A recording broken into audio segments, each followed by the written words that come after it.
समस्त काछिया पटेल गणेश मंडळों सहित हिंदू समाज द्वारा श्रद्धांजलि अर्पण कराई। काश्मीर खाते 24 एप्रिल 2025 रोज आतंकवादीओએ બર્બરતાપૂર્વક 26 જેટલા નિર્દોષ નાગરિકો પર્યટકોની હત્યા કરી છે અને ઘાયલ થયા છે। ત્યારે સમસ્ત કાછિયા પટેલ ગણેશ મંડળ તથા હિન્દુ સમાજ દ્વારા ટંકારી ભાગોળ ખાતે 2 મિનિટનું મૌન પાળીને મીણબત્તી પ્રગટાવી મૃતકોને શ્રદ્ધાંજલિ અર્પણ કરવામાં આવી હતી। જમ્મુ કાશ્મીરના પ્રખ્યાત પર્યટન સ્થળ પહેલગામના બેસરનમાં આતંકવાદીઓએ કરેલ હુમલામાં 26 જેટલા પર્યટકોના મોત નિપજતા સમગ્ર દેશમાં શોકની કાલીમાં છવાઈ હતી। આતંકવાદીના હુમલામાં મૃત્યુ પામેલ પર્યટકોને શ્રદ્ધાસુમન અર્પણ કરવા જિલ્લા મંત્રી કૃપાબેન દોશી, શહેર પ્રમુખ મનનભાઈ પટેલ, નગરપાલિકા સભ્યો સહિત ટંકારી ભાગોળ સિકોતર માતા પાસે એકત્ર થઈ 2 મિનિટનું મૌન પાળી કેન્ડલ માર્ચ સાથે શ્રદ્ધાંજલિ અર્પણ કરી હતી।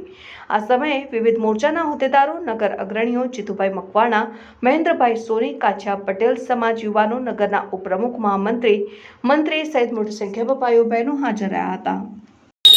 ગત 22 તારીખના રોજ કાશ્મીરના પહેલગામમાં અહીંયાના જે ભારતીય સહેલાણીઓ ગયેલા એમની પર પાકિસ્તાની આતંકીઓ દ્વારા હુમલો થયો અને માત્ર હિન્દુ હોવાના કારણે એમની નિર્મમ નિશંસ હત્યા કરવામાં આવી।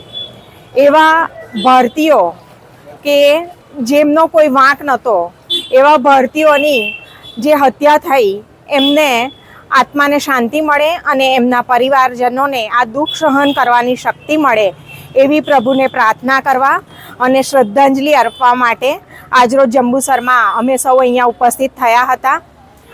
ભારત એક શાંતિપ્રિય દેશ છે અને વસુધૈવ કુટુંબકમમાં માનનારો દેશ છે, પણ સાથે સાથે ભારત એમ પણ માને છે કે અમે કોઈને છેડતા નથી અને જો અમને કોઈ છેડે તો અમે એને છોડતા પણ નથી।